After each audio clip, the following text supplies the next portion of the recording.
ರಾಜ್ಯದಲ್ಲಿ ಗರಿಗೆದರ್ತಾ ಇದ್ದ ವಿಧಾನ ಪರಿಷತ್ತಿನ ಚುನಾವಣೆ 6 ಕ್ಷೇತ್ರಗಳನ್ನು ಗೆಲ್ಲಕ್ಕೆ ಕಮಲ ದಳ ಮೈತ್ರಿ ತಯಾರಿಯನ್ನು ಮಾಡಿಕೊಳ್ತಾ ಇದೆ. ನಾವು ಎಲ್ಲ 6 ಕ್ಷೇತ್ರದಲ್ಲೂ ಕೂಡ ಗೆದ್ದೇ ಗೆಲ್ತೀವಿ, ಸಿದ್ಧತೆ ಮಾಡಿಕೊಂಡಿದ್ದೇವೆ ಅಂತ ನಾಯಕರು ಹೇಳ್ತಾ ಇದ್ದಾರೆ. ಜೆಡಿಎಸ್ ಜೊತೆ ಒಟ್ಟಾಗಿ ಚುನಾವಣೆಯನ್ನು ಎದುರಿಸುತ್ತೇವೆ.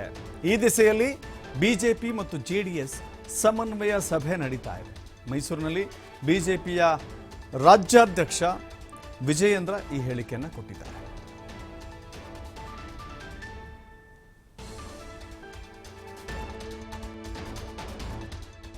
ನಾರಾಯಣ ಸ್ವಾಮಿ ಬಂದಿದ್ದಾರೆ, ಅವ್ರಿಗೂ ಸಹ ನಾನು ಸ್ವಾಗತವನ್ನು ಬಯಸ್ತಾ ಇದ್ದೀನಿ. ಚುನಾವಣೆ ಅಂಗವಾಗಿ ಜೆಡಿಎಸ್ ಅಭ್ಯರ್ಥಿಗಳು ಏನು ಅಖಾಡದಲ್ಲಿದ್ದಾರೆ, ಅವ್ರಿಗೆ ಬೆಂಬಲವನ್ನು ಸೂಚಿಸಬೇಕು. ನಮ್ಮ ಎಲ್ಲ ಮುಖಂಡರುಗಳು ಕೂಡ ಇನ್ನೂ ಹೆಚ್ಚು ಸಕ್ರಿಯವಾಗಿ ಈ ಚುನಾವಣೆಯಲ್ಲಿ ತೊಡಗಿಸ್ಕೋಬೇಕು. ಭಾರತೀಯ ಜನತಾ ಪಾರ್ಟಿ ಮತ್ತು ಜೆಡಿಎಸ್ ಬೆಂಬಲಿತ ಜೆಡಿಎಸ್ನ ಅಭ್ಯರ್ಥಿನ ಗೆಲ್ಲಿಸಬೇಕು. ಈ ನಿಟ್ಟಿನಲ್ಲಿ ಇವತ್ತು ಸಭೆಯನ್ನು ಕರೆದಿದ್ದೇವೆ. ಬಿಜೆಪಿ ಮತ್ತು ಜೆಡಿಎಸ್ ಪಕ್ಷದೆಲ್ಲ ಈ ಭಾಗದ ಮುಖಂಡರು ಎಲ್ಲರೂ ಕೂಡ ಈ ಸಭೆಯಲ್ಲಿ ಭಾಗವಹಿಸ್ತಾ ಇದ್ದಾರೆ.